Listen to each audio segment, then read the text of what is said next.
Hello les amis, j'espère que vous allez bien aujourd'hui.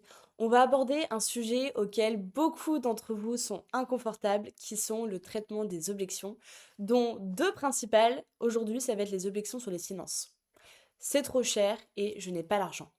Comment est-ce que tu vas pouvoir les traiter pour pouvoir onboarder ton prospect le plus rapidement possible et l'aider à changer sa vie?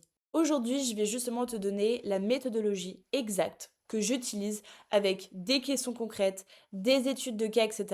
Comme ça, à la fin de cette vidéo, tu peux déjà l'implémenter. Aujourd'hui, déjà, il faut que tu te mettes en tête que les objections, elles sont 80% émotionnelles et 20% rationnelles.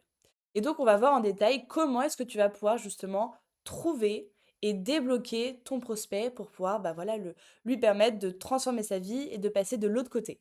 Aujourd'hui, si tu ne me connais pas, moi c'est Margot et j'ai déjà plusieurs années d'expérience dans la vente. Et mon objectif avec cette chaîne YouTube, c'est vraiment de te partager une expérience, des anecdotes et de vraiment pouvoir en fait te transmettre une certaine psychologie de la vente. Donc, reste bien jusqu'à la fin parce que tu vas apprendre énormément de choses. Et d'ailleurs, abonne-toi parce que je poste minimum une vidéo par semaine. Maintenant, revenons au sujet principal qui sont les objections. Donc aujourd'hui, on va traiter c'est trop cher et je n'ai pas l'argent. Déjà, il faut que tu comprennes qu'une objection, comme ce que je disais, c'est une émotion qui a été non traitée. Très souvent d'ailleurs, c'est lié à la peur, au manque de certitude, à la peur d'investir, de l'arnaque, de perdre de l'argent, etc. Et donc, toi, ton objectif, c'est de pouvoir empêcher ton prospect de partir et donc tu vas devoir trouver des solutions avec lui. Comment est-ce qu'on trouve des solutions? Déjà, on s'assure que l'accompagnement qu'on lui propose répond 100% à ce qui est recherché au départ. Donc, on va prendre la première objection qui est je n'ai pas l'argent.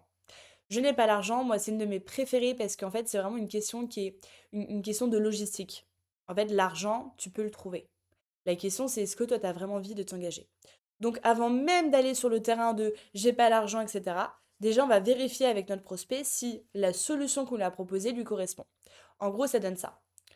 Ok, j'entends que t'aies pas les fonds financiers. Déjà, avant même qu'on puisse rentrer dans ce sujet-là, est-ce que toi, l'accompagnement, tout ce que j'ai pu te présenter aujourd'hui, ça correspond vraiment à ce que tu recherchais au départ pour atteindre X, Y, Z? Là, dans 99% des cas, si tu as bien fait ton boulot, ton prospect va te répondre oui. La deuxième question à poser, c'est pourquoi? Qu'est-ce qui t'a le plus plu dans ce que je t'ai présenté? Pourquoi tu penses que ça va t'aider à atteindre tes résultats? Et en fait, le fait que le prospect te verbalise justement, bah, cet accompagnement me correspond parce qu'il y a tac, tac, tac, tac, tac, déjà, on est certain que bah, il a vraiment envie de le faire, qu'il est motivé, etc., que c'est juste bah, voilà, l'argent qui l'empêche de démarrer. Ensuite, on va lui dire, écoute, je vois que tu es vraiment motivé, que tu as vraiment envie de mettre des choses en place. Dans ces cas-là, est-ce que toi, tu es ouvert pour qu'on puisse justement discuter de solutions pour pouvoir te faire démarrer aujourd'hui? Soit il peut demander les fonds à son entourage, donc ça peut être, je sais pas, à ses parents, à son conjoint, à son grand frère ou sa grande sœur, à ses grands-parents, par exemple, ou même à un ami, et encore que ça dépend vraiment de chacun. Soit on fait des échelonnements de paiement, et moi je trouve que c'est la meilleure solution parce que l'objectif, c'est vraiment pas de mettre dans le rouge ton prospect. L'objectif, c'est vraiment pas de le mettre en danger financièrement. Du coup, le mieux, c'est de pouvoir échelonner le paiement si vraiment il peut pas démarrer autrement. Donc en fait, cette objection, elle est vraiment logistique et à partir du moment où c'est logistique, l'argent, tu peux toujours le trouver quelque part. Ensuite, la deuxième objection, et qui est beaucoup plus dure, c'est trop cher pour moi. Moi, je l'aime pas trop cette objection parce qu'en fait, elle démontre vraiment. Alors, encore une fois, il faut aller creuser, je fais pas de généralité, mais elle montre la mentalité de ton prospect en face. Je m'explique. C'est trop cher pour moi, c'est une question de perception de valeur. Quand ton prospect te dit c'est trop cher pour moi, il faut que tu comprennes, ok, c'est trop cher par rapport à l'atteinte des résultats que tu vas avoir. Est-ce que c'est trop cher par rapport au budget que tu t'es fixé? Et en fait, il faut vraiment que tu puisses creuser et poser un maximum de questions. Et d'ailleurs, il y a un point que j'adore que Hormozy avait donné dans un de ses masterminds, c'est que en fait, tu as deux types de mentalité. Tu as la mentalité, ce que j'appelle salarié, et c'est pas du tout dénigrant ce que je dis, c'est vraiment un état d'esprit, qui est qu'ils vont principalement mettre leur focus sur le coût de l'investissement, donc sur le prix qu'ils vont devoir sortir, versus ceux qui ont vraiment la mentalité, ce que j'appelle entrepreneur, qui est de pouvoir vraiment investir et qu'est-ce que je vais en retirer à la fin? Quel est mon ROI? Donc quand tu as cette objection, c'est trop cher, il y a 3 choses que tu dois augmenter. Tu dois augmenter la perception du résultat, tu dois augmenter la certitude du résultat et tu dois augmenter la vitesse du résultat. Et en gros, pour ça, il y a une formule qu'Hormozy utilise que je trouve géniale, que je te partage. C'est cette formule. Value égale résultat souhaité, multiplié par la probabilité de l'achever, divisé par le temps de délai, multiplié par l'effort et le sacrifice.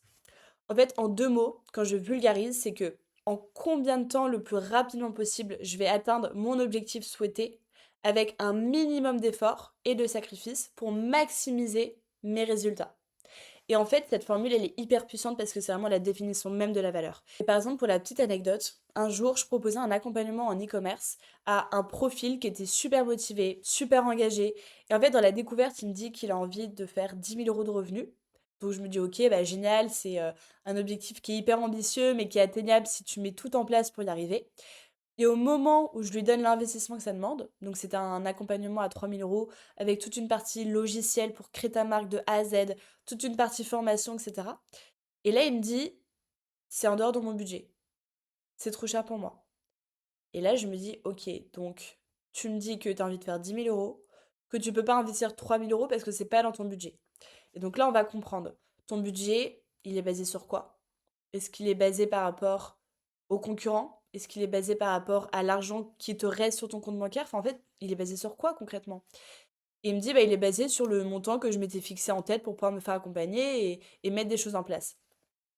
Et il y a un de mes mentors qui m'a un jour donné une question que je te donne qui est hyper puissante, c'est que, ok, donc, tu es en train de me dire que ça rentre pas dans ton budget, donc tu vas te priver de cette solution. C'est bien ça.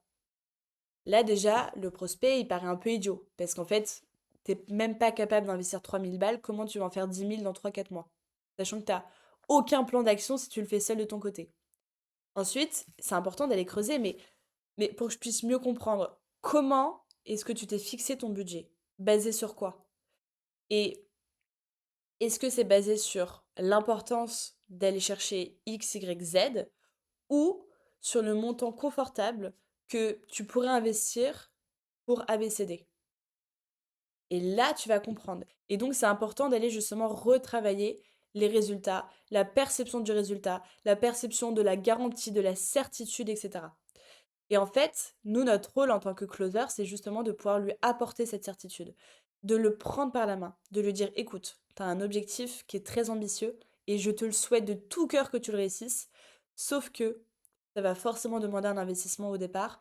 Est-ce que toi, aujourd'hui, tu es prêt justement à t'investir financièrement, émotionnellement, etc. Et soit tu retravailles la perception de la valeur et dans ces cas-là, tu arrives à lui faire changer de perspective et à lui montrer qu'en fait, bah, pour en faire 10 000, il faut déjà en investir 3. Ou alors, le prospect est vraiment pas prêt pour entreprendre et dans ces cas-là, il voit seulement le coût de l'investissement et on peut rien faire pour lui malheureusement, même si c'est hyper frustrant. Donc bah voilà, j'espère que cette vidéo t'a plu. Les deux objections, elles se traitent pas du tout de la même manière. Il y en a une où c'est vraiment une question de logistique financière et donc il y a toujours des solutions pour trouver de l'argent quelque part. Ou alors la deuxième objection, c'est un problème de perception de valeur. Et là, en fait, il faut vraiment que tu fasses un reframing, que tu le prennes par la main et que tu lui fasses changer de perspective, que tu lui montres une autre manière de réfléchir, en fait, que tu ailles vraiment challenger la manière dont il prend ses décisions. Et pour ça, il y a plein de questions hyper puissantes que je peux te donner si ça t'intéresse. Et puis bah voilà, j'espère que cette vidéo t'a plu. C'était Margot. Ciao.